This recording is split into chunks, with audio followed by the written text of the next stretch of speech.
Yeni bir politik diyalog programına yeniden hoş geldiniz. Bu hafta Delhi'den çok önemli bir konuğumuz var. Kendisi eski bir Hint senatörü, Anil Hetke. Bugün programımıza katıldığınız için teşekkür ederiz. Thank you. Biz teşekkür ederiz. Medya Haber TV stüdyolarımızda sizi ağırlamak bizim için bir onur. Öncelikle şunu sormak istiyorum. Önder Apo'yu ve onun paradigmalarını nasıl görüyorsunuz? Önder Apo'nun mücadelesi, fikirleri çok uzaklardan, millerce öteden bakıldığında size nasıl görünüyor? Bu çerçevede neler söylemek istersiniz? Bununla başlayalım. When I heard about Abdullah Öcalan, Teşekkür ederim. Abdullah Öcalan'ı duyduğumda ve demokratik konfederalizm kavramını tanıdığımda onun düşüncelerini derinlemesine anlamaya başladım. Ulus devletin toplumdaki tüm kötülüklerin sorumlusu olduğunu söylemesini son derece önemli ve değerli buluyorum. Ulus devlet kapitalizmin temel kaynağıdır. Patriarkanın kaynağıdır, çevresel yıkımın kaynağıdır. Bunun ötesinde onun köy cumhuriyetleri fikri vardır ki Hindistan'da Mahatma Gandhi'nin savunduğu köy cumhuriyetleri fikriyle çok benzerlik taşır. Capitalism, it is responsible for patriarchy and it's responsible for environmental destruction. Ancak Sayın Öcalan bir adım daha ileri giderek tüm bu nedenlerden dolayı ulus devletin ortadan kaldırılması gerektiğini söylüyor. Çünkü bütün kötülüklerin kaynağı olarak onu görüyor. Bu nedenle bu davada çalışmaktan giderek daha fazla mutluluk duyuyorum. Mr. Öcalan has spoken one step ahead by saying that because of these things, nation state has to be dismantled, since they are responsible for all those evils. So this is why I am more and more happy to work for this particular cause. Ayrıca Hindistan parlamentosunda Önder Apo hakkında bir soru önergesi yönelttiniz. Bunu yapmaktaki amacınız neydi? Parlamentodaki bu konuşmadan sonra nasıl tepkiler aldınız? To make this question about Öcalan in India Parliament. Also, what was the reactions after you give this speech? Okay. My party is a democratic socialist party, and the founder of my party. Benim partim Demokratik Sosyalist bir partidir. Partimizin kurucusu Sayın George Fernandez, Hindistan'daki son sosyalist partinin lideriydi. Kendisi olağanüstü hale karşı mücadele ettiği için hapisteyken o partiyi feshetti. Ben bununla bugün yaşananlar arasında bir paralellik görüyorum. Bugün Abdullah Öcalan hapishanede PKK'yı feshettiğini açıkladı ve silahlı mücadeleyi bırakma çağrısı yaptı. And has called for giving up arms. My question regarding my answer is we have been always working for the human rights. Benim sorumun ve yaklaşımımın temelinde şu var. Biz her zaman insan hakları için mücadele ettik. Dünyanın neresinde olursa olsun insan hakları ihlali varsa biz orada olduk. Bu Tibet meselesinde Tibet'in ruhani lideri Dalai Lama için de geçerli. Myanmar'da demokrasinin yeniden tesis edilmesi için Nobel Barış Ödülü sahibi Aung San Suu Kyi'ye verdiğimiz destek için geçerlidir.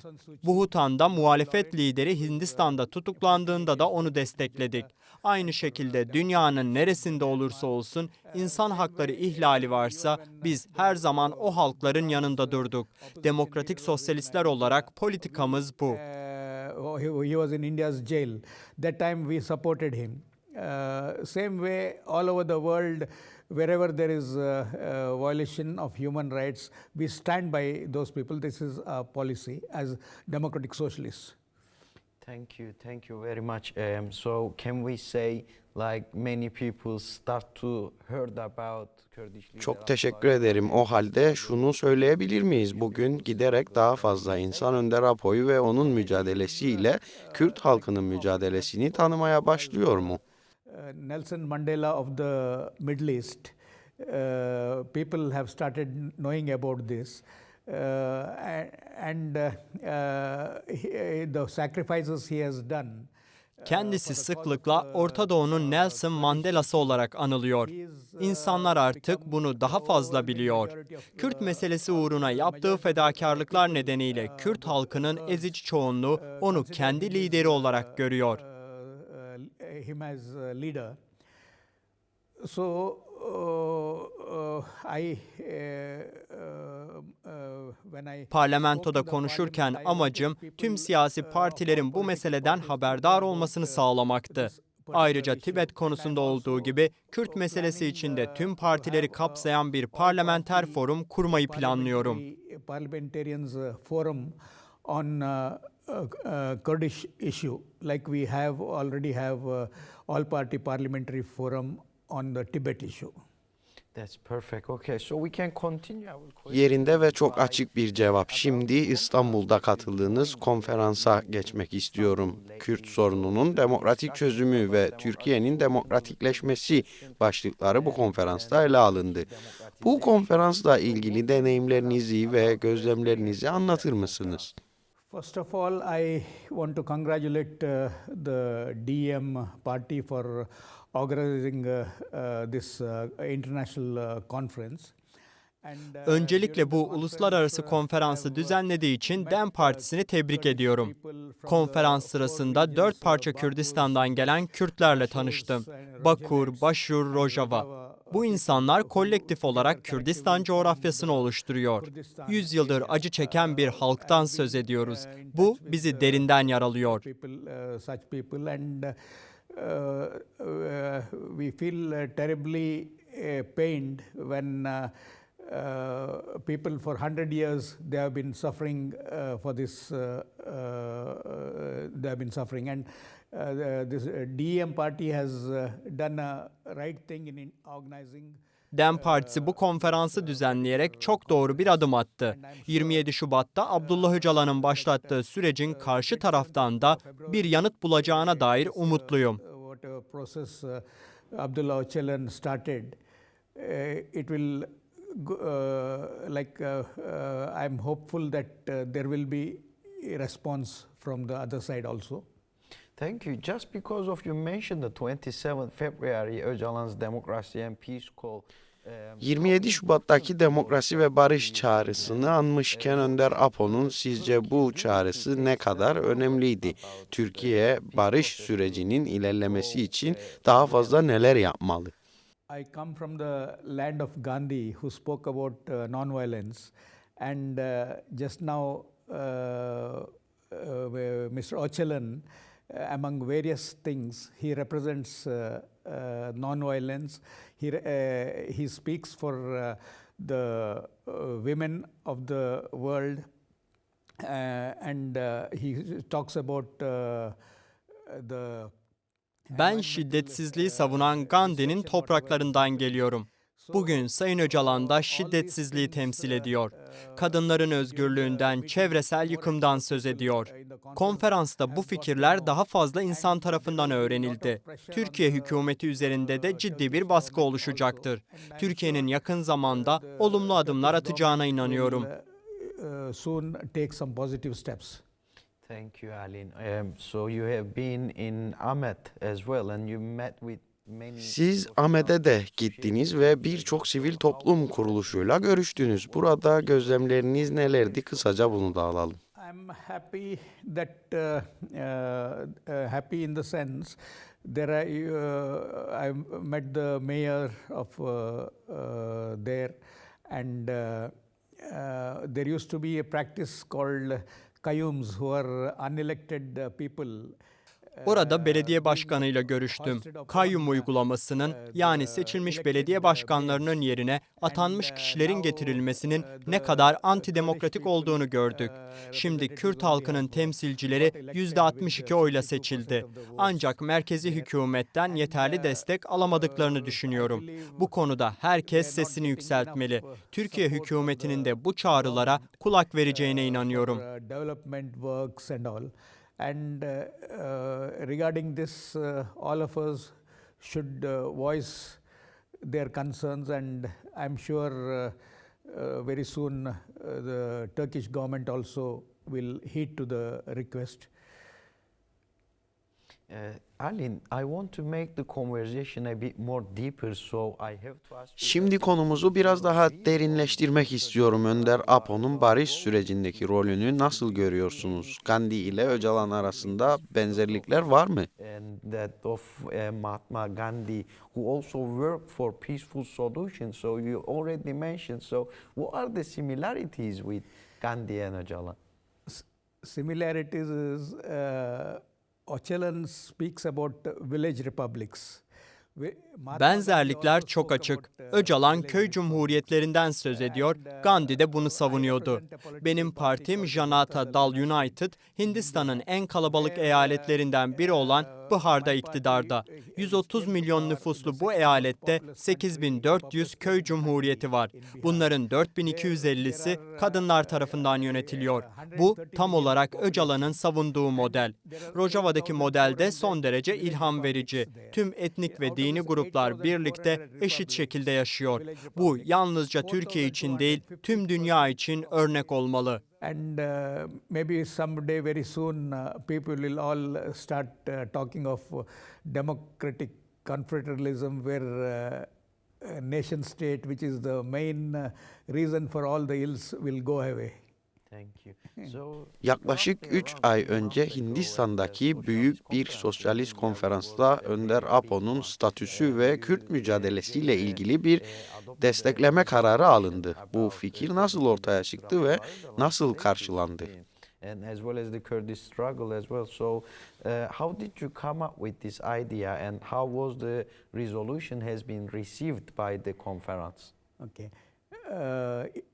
90 years ago, in 1934, while India was still fighting for the independence, that time 90 yıl önce Hindistan hala bağımsızlık mücadelesi verirken Sosyalistler Kongre Partisi içinde bir hareket başlatmıştı.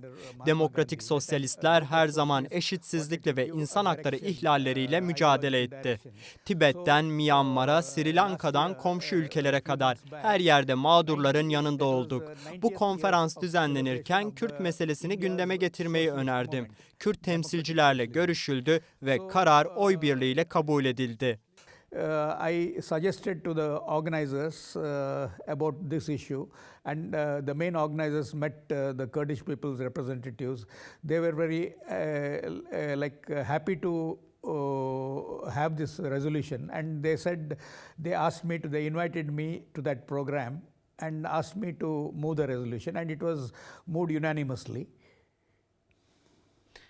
So we can see clearly that Öcalan and his ideas spreading all over the world, but on the other hand there is a peace. Önder Apo'nun yürüttüğü bir barış süreci var. Avrupa Birliği ve uluslararası toplum bu süreçte sizce nasıl bir rol oynamalı? The international communities, what kind of role do you think they should play to make the peace process much more concrete and continue?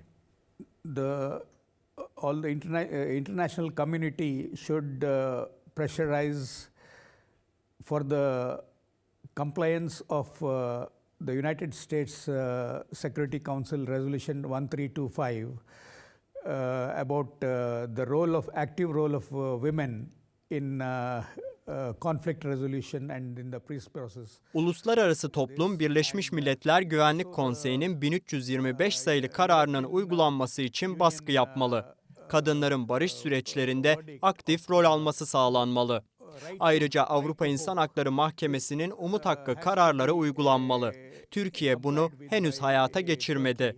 Hindistan'da Tibet için kurulan tüm partileri kapsayan parlamenter forum gibi Kürdistan için de benzer bir forum kurulmalı. There should be hope of release also. This thing also has not been complied so far. So the international community should pressurize for this on these issues. There are so many other things one has to do.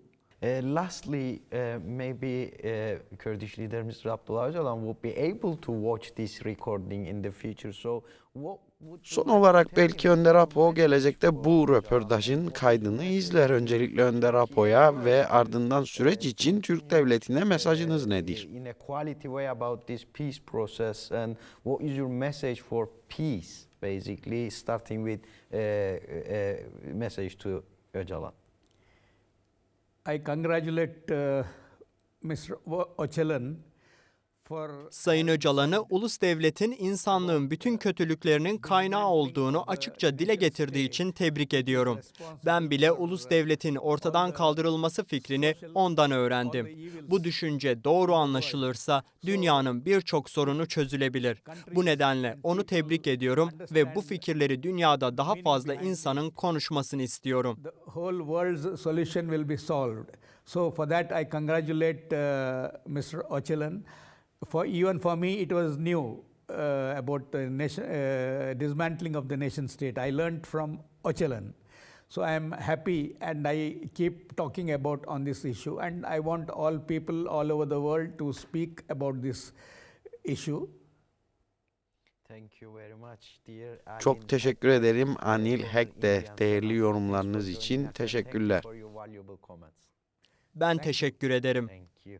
Our guest Bir başka is politik speaker diyalog in programında bu hafta Alin konuğumuz Hekde. Hindistan'dan eski Thanks for senatör joining us. Alin Thanks for listening Hekde'ydi. to us. We Bizi will izlediğiniz be için back. teşekkür ederiz.